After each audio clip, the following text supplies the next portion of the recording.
Hi, everyone. I'm Amy Murillo. You may remember me. I spoke at this meeting about 6 years ago. At that time, I was a newly minted PhD. I had done my graduate work working on poultry ectoparasites. After that, I did a postdoc here at UCR with Dr. Alec Gary, and I started looking at how ectoparasites impact poultry welfare and behavior. So it was a little less applied. And then in the last year, I actually started as a faculty member here at UCR. So now I am running a lab, get to direct my own research and have my own graduate students. So of course, the last year has been a little bit slow, as you all can imagine. But now we're all back on campus. We're ramping up our research. And so today I'm going to talk to you all about ectoparasite issues, upcoming issues, emerging issues, continuing problems, and some of the future directions of what needs to be done and evaluated. And I'm going to talk a lot today about housing and the context of housing for ectoparasites and what ectoparasite problems we might expect, as well as how we might control them. So this photo is pretty old, as you can imagine, caged birds. This is not the future of eggs anymore. And I'm going to talk about housing from the parasite perspective. So birds in wire cages, this is a very barren environment for ectoparasites. Really, the only habitat here is the birds themselves. And when we look at the birds and the movement, while the density of birds is very high, there's a lot of animals here, a single bird, she's only going to interact with the birds in her cage and in the birds directly adjacent to that cage. So again, from an ectoparasite perspective, the potential for movement and spread is fairly limited by the birds themselves. It's going to be facilitated by things like rodents or things that people are doing, moving things around, maybe the eggs as well. So this environment is really conducive to the parasites that live on the host. So you've probably all heard of northern fowl mites or personally interacted with them. They're fairly common in these systems. They do really well. They live on the birds. So they are what we would call a permanent ectoparasite. All of the life stages are on the chickens. The other parasite I have here is the lice. So there are several different species of lice. These also live on the bird, all the life stages. They're less common in commercial settings, but they can occur. So a lot of what we know about poultry ectoparasites and their control is based on essentially this one pest, the northern fowl mite, and treating the birds themselves to try to eliminate or at least keep levels low. Now, as we transition away from cages, again, from the ectoparasite's point of view, now we have a very complex environment. We have lots of hiding places. We don't have this barren wire metal environment. We have nest boxes. We have the litter itself. We have possibly the barn, depending on the construction of it. And we have these birds intermingling with one another. And so the potential not only for habitats for these parasites, but also for movement among a flock is much greater because the birds are able to interact with more other birds. Now, if this is an organic operation, these birds will be have the opportunity to interface with the outdoors. So now we also have the outdoor environment that we have to think about, as well as wild animals that might be out there. So interfacing with wild birds and ground squirrels and lots of other wild animals that might be bringing ectoparasites, and not just the rodents that might be associated directly with the poultry. And of course, there is, the far extreme, we have pasture birds, and these birds are actually going to be out of doors most of the time, spending most of their time in the environment, but then they also still have that complex nest box system with whatever sort of mobile coop or coop situation is set up. So now as we add complexity to this environment, we add wild animals potentially, we have animals interacting with one another more, we start to see different ectoparasites pop up. And the most important one I really want you all to walk away knowing about is this mite right here. This is called the chicken mite or the poultry red mite. It's very similar to the northern fowl mite in its life cycle and how it's feeding. However, it only goes to the bird for its blood meal, and then it goes back into the environment, and it will be hiding and living most of its time in the environment. So whether that's a nest box or cracks and crevices in a coop, they're very adaptable. They just need that harborage for them to lay eggs and complete their life cycle.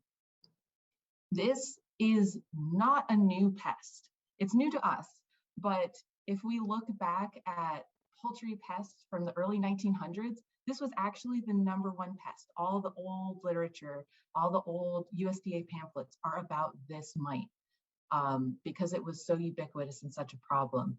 And it was really that transition of birds off the ground into those cages that helped to eliminate this mite from commercial poultry production. And of course, now as we change that housing again, we are starting to see this pop up. The other parasite I want to mention is the bedbug. This is the same bedbug species that can impact human dwellings. It does very well in poultry houses. It has a similar life history as this mite in that it travels to the bird, gets its blood meal, it needs that blood meal, but then it needs the harborage in the environment to lay its eggs, complete its life cycle. And it's going to, both of these mites are gonna, or excuse me, the bedbug and the mite are both gonna do this at night. So we think about human bedbugs living in mattresses or on mattresses, waiting for people to fall asleep. So this is gonna be a similar habit for these arthropods, is that they're gonna be near where the birds want to rest and then come out, get their blood meal and go back into hiding. The bedbug, I know, is very common in certain regions of the US, but it can happen and occur here in California. So I do want people to be aware of this potential problem as well.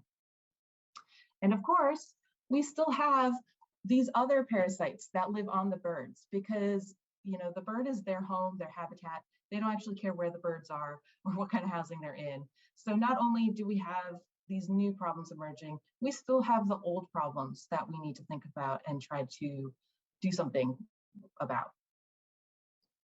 So there's two main questions, I guess, that this all boils down to. The first is, how do we treat?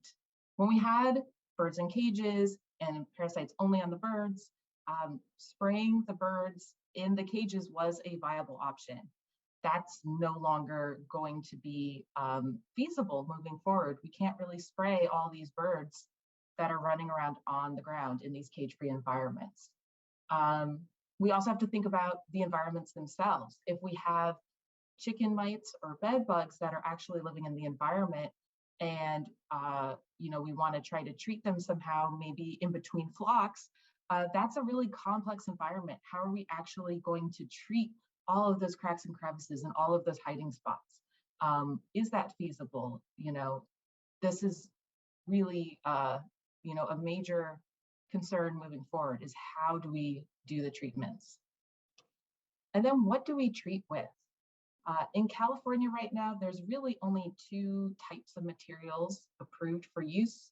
We have pyrethrins, which there's lots of resistance to, meaning that the insecticides are no longer killing the parasites at the labeled rates.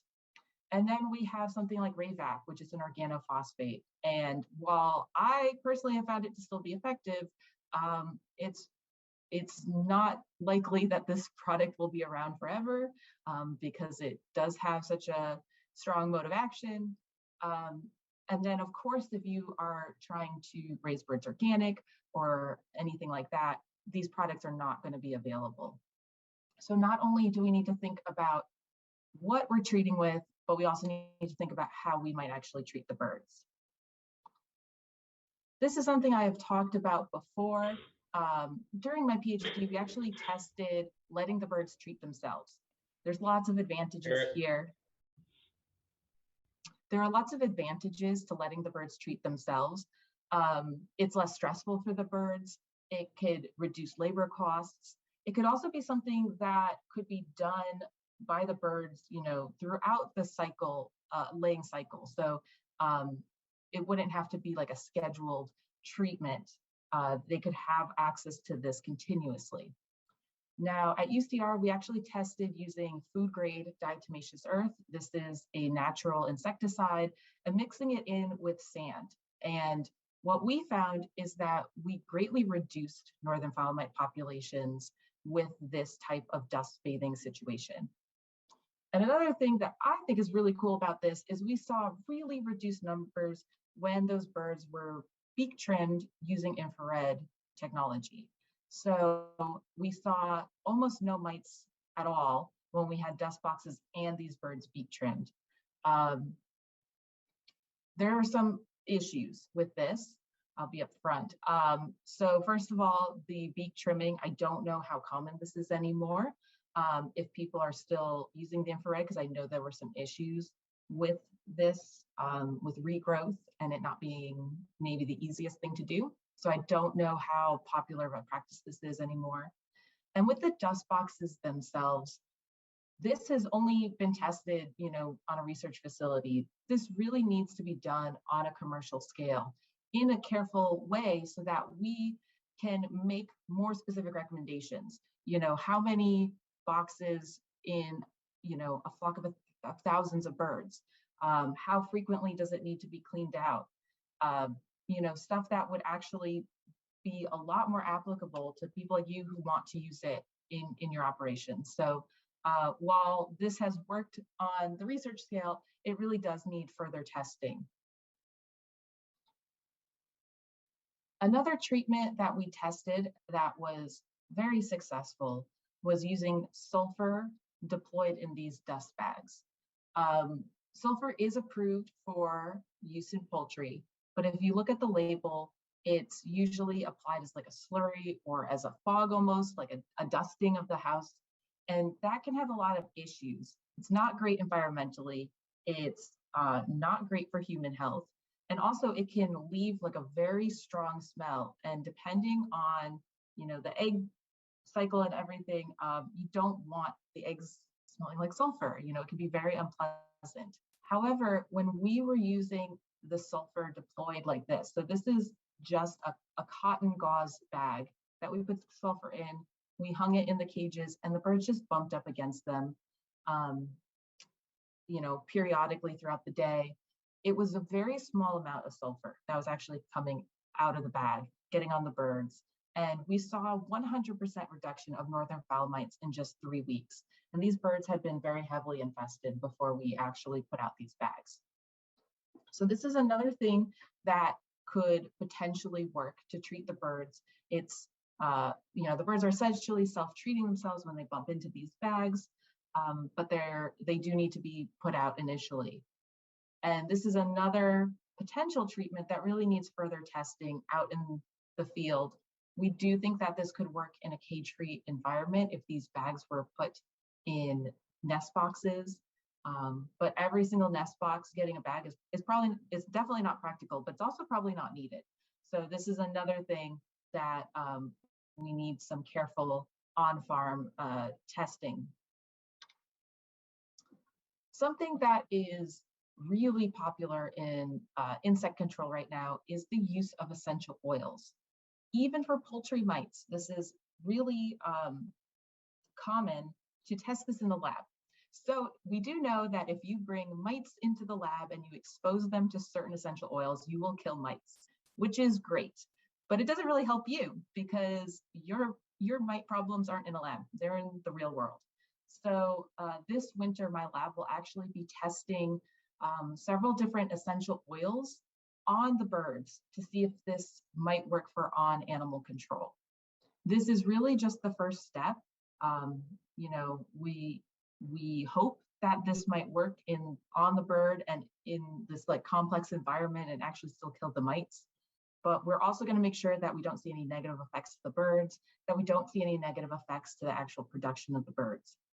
So, pending those results, Then we just have to figure out the best way to use this out on the farm. So then we come back to how to place the treatment, but at least hopefully we'll have a better idea of if this type of treatment could work. And one advantage here, of course, is that these are or could be organic essential oils, certified organic. So this would be an option regardless of the production type. When we talk about prevention, unfortunately, well, it's pretty standard. We need to worry about sanitation and biosecurity. There is no magic, what can I do to prevent these problems? It really is just going to boil down to trying to keep them from ever getting on the farm, if that's possible. And then once they're there, trying to find them when they're early. So prevention is still, of course, very important, but then monitoring is also important. And I want to walk through these two general types of parasites, the ones that are on the birds and the ones off the birds, and different ways to keep an eye on things so that they could be caught early. If you're dealing with an on-host parasite, the northern fowl mites, or the lice, you really just need to pick up some birds and take a look at them. This is the vent region of the bird, and these feathers are highly preferred by the mites. So this is a really good starting point. Just pick up a bird and look at their butt and see if you see mites. For the red mites, they're hiding in cracks and crevices. So really looking in nest boxes, you can't see the mites here, but they're there. They're just very small. Taking a look. The difference between mites and something, dust or dirt or something else, the mites will be moving if you disturb them. So really getting in there, getting into the equipment and looking for mites can be one way to monitor for them. There are also more passive ways to monitor for these arthropods. So northern fowl mites will get on the eggs when populations are very high. This isn't the best way because by the time you start to see mites on the eggs, the mite levels are fairly high, but this is an indicator. And then for the off-host parasites, our chicken mites and our bed bugs, we can actually put out harborage for them. So these are just corrugated cardboard traps. They're very low tech. They can be made yourself. And we were putting them on perches, but you can also put them in the nest box. We also tested them in nest boxes underneath AstroTurf, because that's where the birds are going to spend a lot of time. And then you can take out that cardboard, tap it on a white piece of paper. And again, if anything stands up and starts walking, that's going to be an indicator of something probably pestiferous. Definitely arthropod there. Part of my postdoc work, we call these chicken Fitbits, but they're really just accelerometers that the chickens wear as backpacks. And what we were using these for was for tracking chicken behaviors. And we were tracking chicken behaviors when mites were either present or not present. And then we tracked high mite levels versus low mite levels. And to boil down 3 years of research, what we found was that preening behavior is strongly linked to northern fowl mite infestations. So another way to possibly monitor for a change in situation when it comes to parasites is to look at the bird's behavior and have an idea of baseline for your flock, what is quote normal. And then if you do start to see increased preening behavior, that might be an indicator to try to get that bird or take a look at some birds and see if there are parasites on the bird or in the environment. And we hope to continue using this tool to better develop monitoring tools. Finally, I do want to show you some more images of the chicken mites and the bed bugs because they are these new, re-emerging pests. So the chicken mites will aggregate under equipment. So they'll, this is a combination of the different life stages. We've got mite eggs here, and then we also have all the mite poop and cast skin. So it leaves this debris underneath and in the equipment. And this is a fed adult female on a penny to give you an idea of the size. If you're familiar with northern foul mites, these are actually slightly larger, so they're even easier, I think, to see. And then I don't know if this video will work, but I do have, yes. So hopefully you're able to see this video. This is chicken mites, and they're highly aggregated. And so all of these this moving swarm is all mites. So just to give you an idea of what you're looking for. And all these little red specks, these were immatures, they're all blood fed. You can really see why they're called red mites here. All right, and bed bugs, these are gonna be larger than any of the mites. The chickens, they're large enough that the chickens will try to peck and eat them if they can see them. But again, they're gonna be try to be hiding in like cracks and crevices and in the nest boxes and whatnot. One indicator, if you're looking for them, so this is like a pale colored wood, and all this black material is actually the bed bugs feeding, and then they're pooping out the digested blood, and it leaves this really dark staining. So this can be a sign to like look more closely. And this is what the bed bugs will look like in this corner, and then these are all eggs that have been laid. And then I think this is a great image kind of to scale of what these are fed bed bugs look like on a person's hand here. So in closing, I know that I didn't have a lot of solutions right now, but these are all things that the lab are working on. If you're interested in helping out with research, I'm always happy to talk to people or hear about what your situation might be like to give us, some leads. I also want to let you know that my lab is leading a national poultry survey right now. We are sending traps out, these cardboard traps I highlighted earlier. We are sending them out to different poultry properties.